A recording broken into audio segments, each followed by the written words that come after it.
This is North Dakota Legislative Review on Prairie Public. I'm Dave Thompson. Thanks for joining us. I would like to thank Matt O'Lean for sitting in for me last week while I dealt with some medical issues. And speaking of medical issues, the North Dakota Legislature can sometimes be a germ factory. And Senator Ray Holmberg, the chairman of Senate Appropriations, he's a Republican from Grand Forks, was out for a couple days this week because of the germs that are going around. How are you feeling?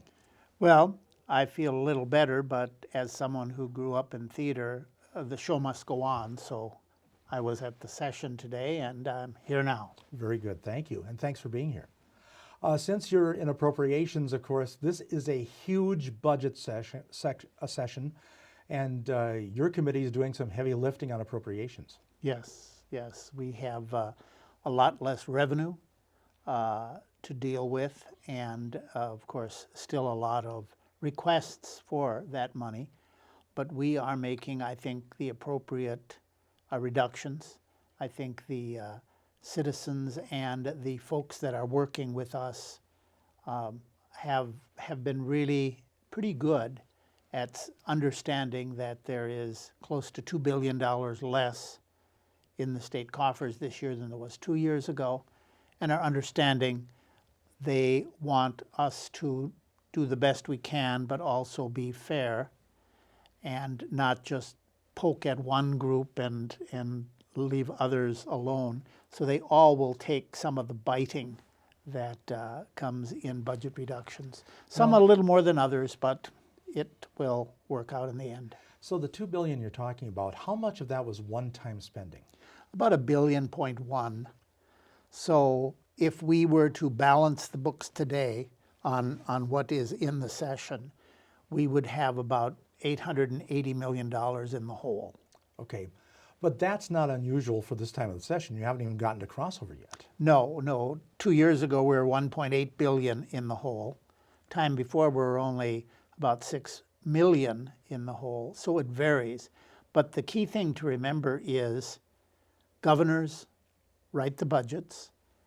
Governors' offices put together the estimates on how much income we're going to have, and then they, in their budget, immediately spend it all. That's what they do. And then the legislature comes to town, many times with, many good ideas, but the budget has already spent all the money. So we have to spend time reprioritizing what the governor felt were his top issues, and then put in the legislative issues which have risen because of legislative interest in a particular topic. Can you identify some of those legislative priorities that have risen? The justice reinvestment, which has to do with bringing people out of the criminal justice system or trying to keep them out of criminal justice system, because such a large percentage of them, their basic problem is drugs or alcohol issues. So that's one of the areas that we're working on. And that's one of the big ones. And then the whole issue of behavioral health was a legislative initiative last biennium. We passed a number of bills in behavioral health, but then what happened when the budget allotments came along earlier this past year, many agencies cut out new programs, which included many of the behavioral health issues. So we have a huge issue in behavioral health, and we are addressing that in a number of ways this session. Some of it, we're far from complete, but we are working on that issue because it was an issue the legislature approved of, but yet the money wasn't spent on those areas because of the allotment. One could argue that the stage was set for that in the 13-15 biennium with the Schulte report.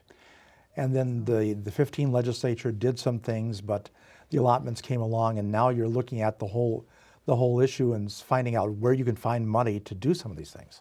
Correct, because the worst place in the world to send someone whose issue is opiates is to jail. They need treatment, and that's where we are lacking. Now, I happened to be at the committee meeting this morning when there was some talk. You heard the echoes of the Association for Retarded Citizens lawsuit the thing that we went through in the 1980s. So I'll ask, is the threat of a lawsuit looming over that as well?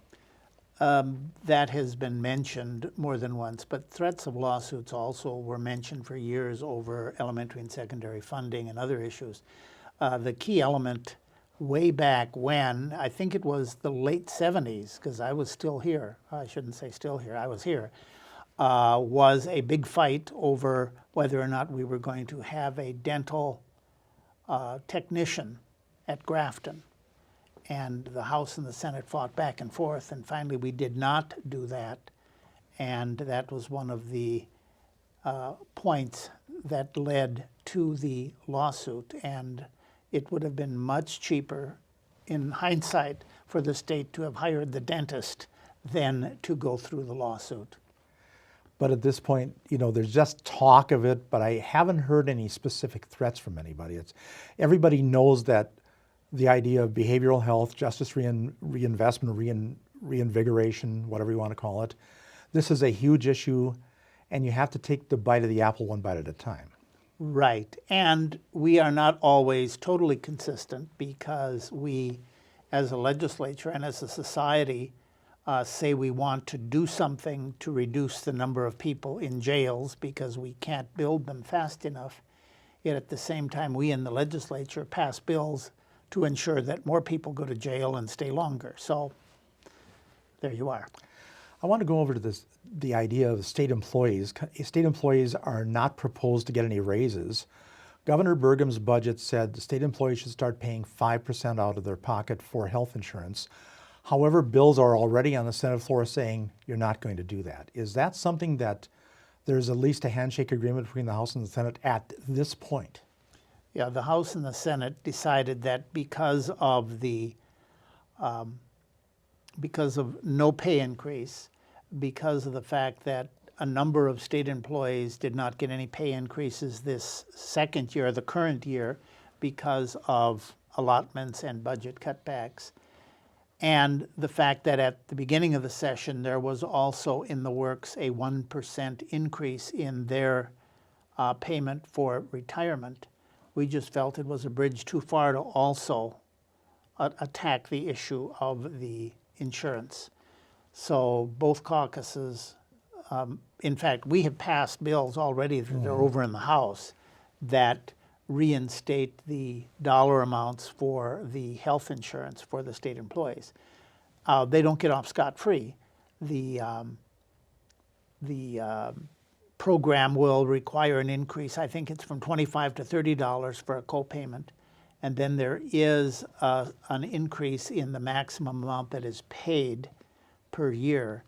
But that's something that we decided early on that we weren't going to do it.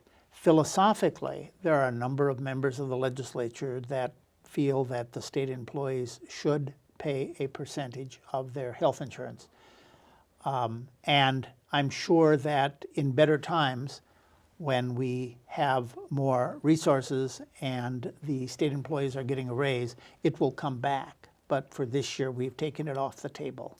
And this is not without precedent. I remember back in the 80s and maybe even in the 90s, where there's some tough times, state employees were told you're not going to get a raise, but we're going to keep your insurance intact. That's absolutely correct.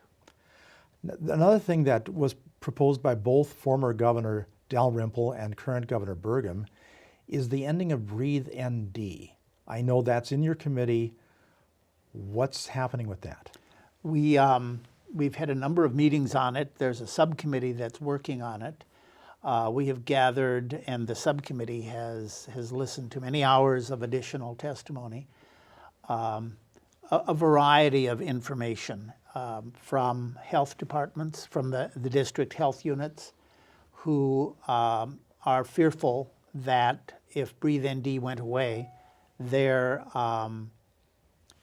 income or their grants from Breathe ND and from the health department would go down. There was a flap, I'll use that term, over the salaries that are paid by this independent agency to itself. They are a state agency, And we found that they have 7 classified people that are in the state classification system. And of those 7 people, in the 4 categories in which they are, 5 of them lead anyone else in state government in income, including people who have very short time in the job. And the other 2 people, one of them is number 2 in their category, and the other one is number 3 in their category. So their salaries are very high for people in the same general classification of what they do. It is somewhat similar to what happened 2 years ago when we took the lawyers who were at the university system, who were making 40 to 60% more than any other attorneys in the state because they were in higher ed. We transferred them to the Attorney General's office. Very few of them stayed. But I don't know yet what, if we decide to make that change, and they're having their final meeting, I think, tomorrow, that subcommittee, then we will see what they're going to recommend regarding employees and what other changes have to be made.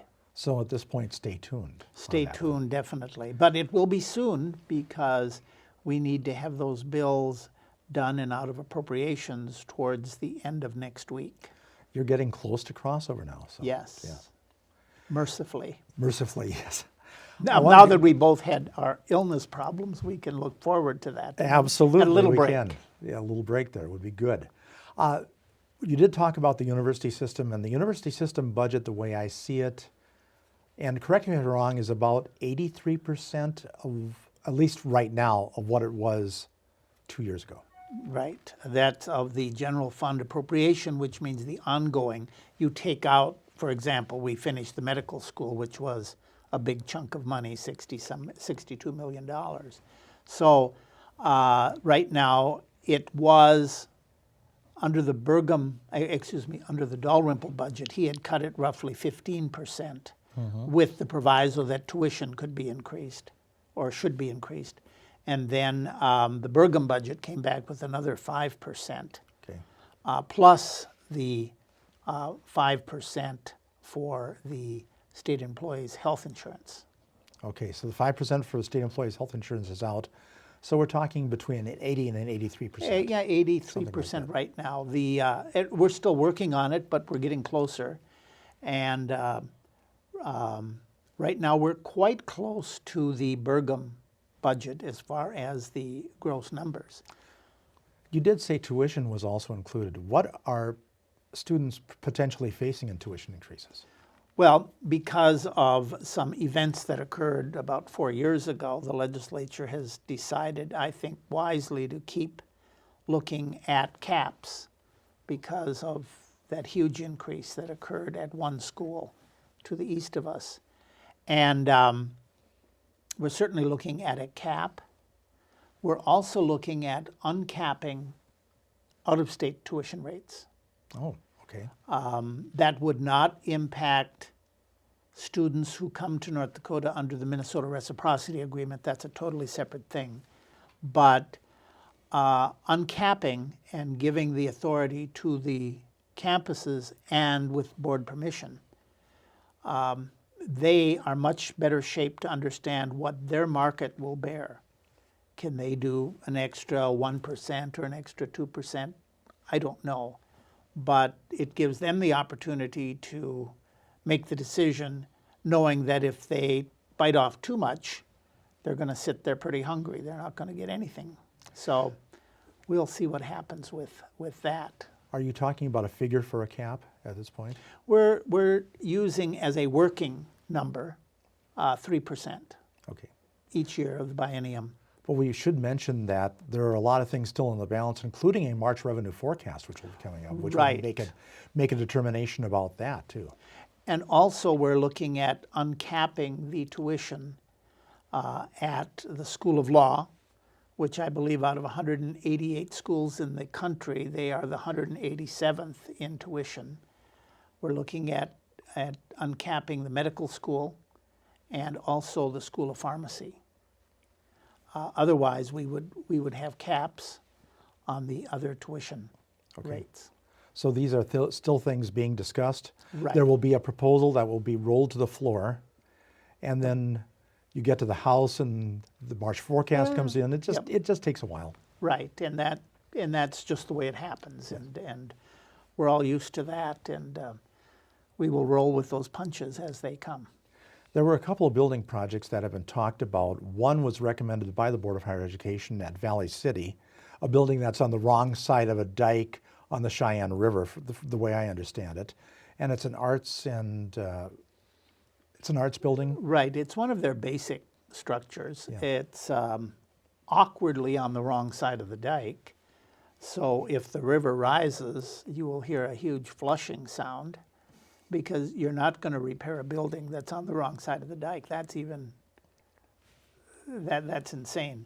So we're looking at some options, but we're not looking at general fund or any other funding for that at the present time. Now, if the water comes up in March, then we have to reassess, because it's one of their basic buildings. Okay.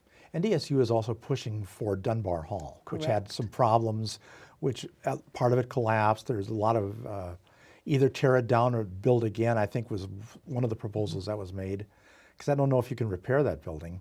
Is there some mechanism, perhaps a trigger that's being talked about? It is being looked at by a number of legislators from the Fargo area.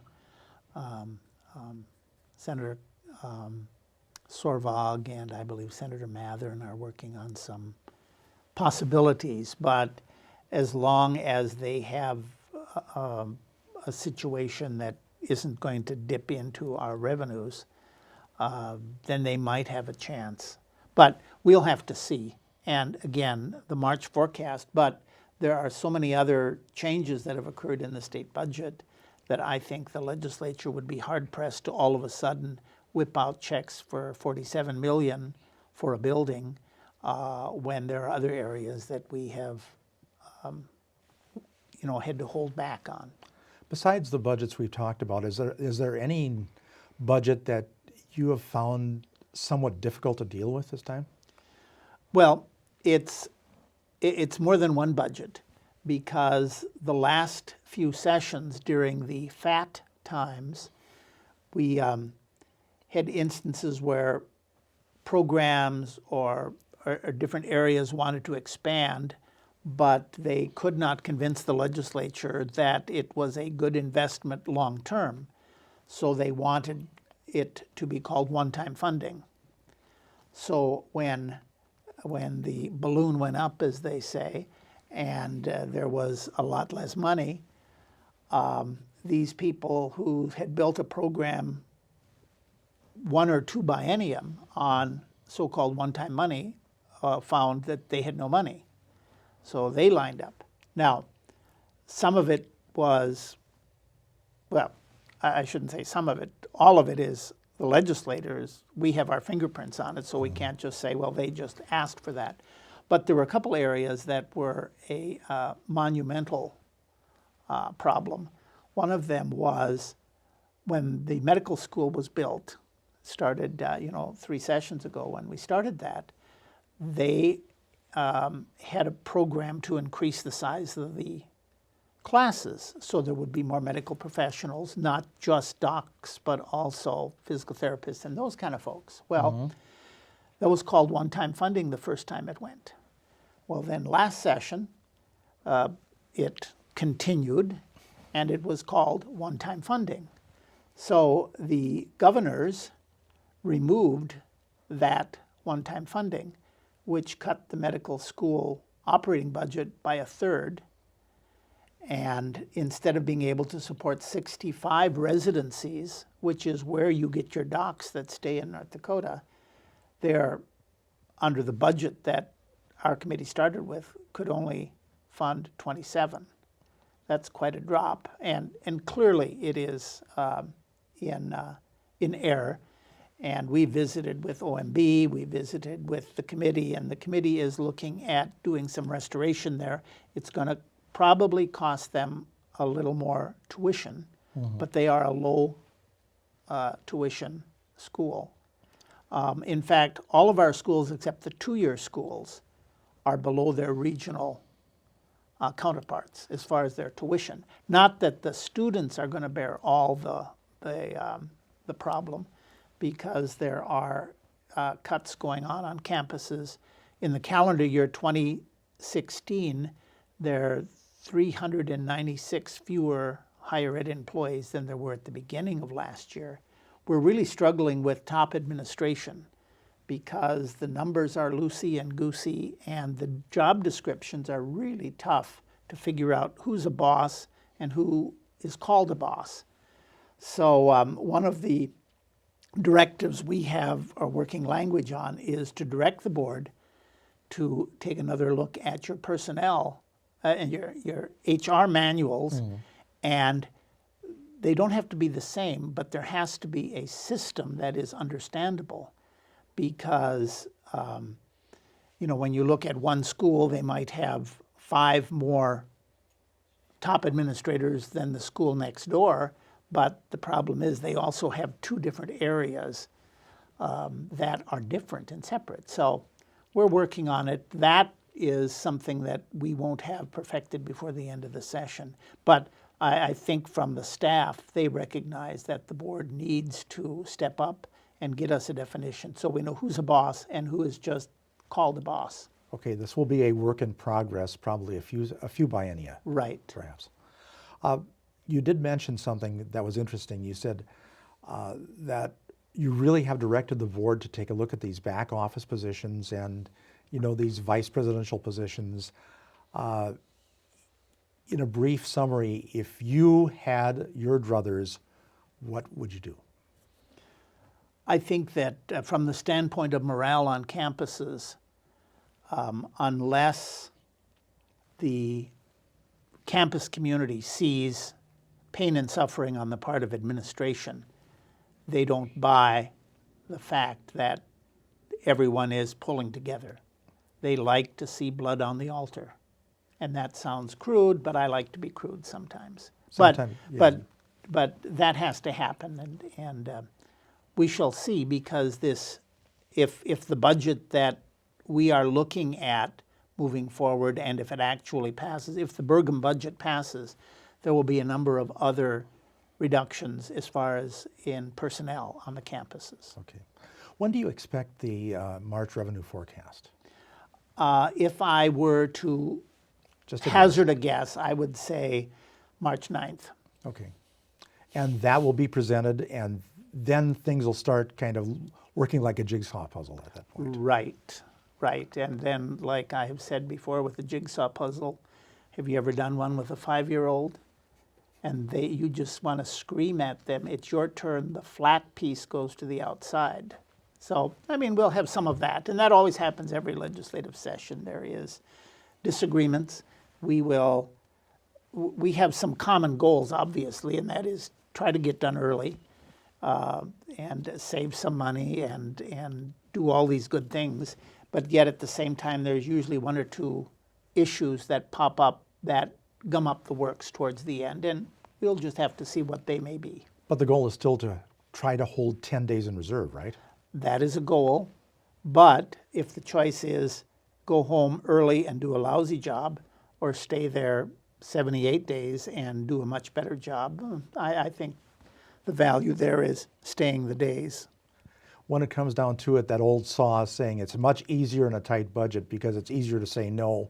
Well, you've kind of explained that it's not just easy to say no. There are all sorts of moving parts at this point. Right.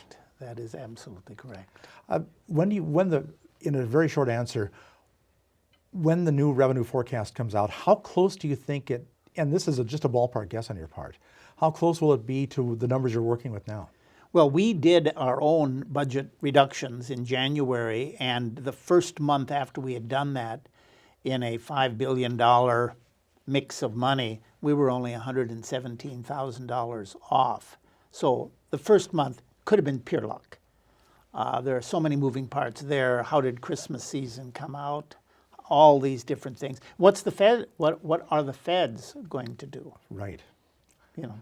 The whole thing idea with Medicaid Medicaid match, Obamacare, et cetera. There are a lot of things, as you said, there's a lot of moving parts and a lot of things to keep straight, and you're one of the people they rely on to keep it straight. Well, we'll see. And I hope you keep telling me how it's Okay. going. I will.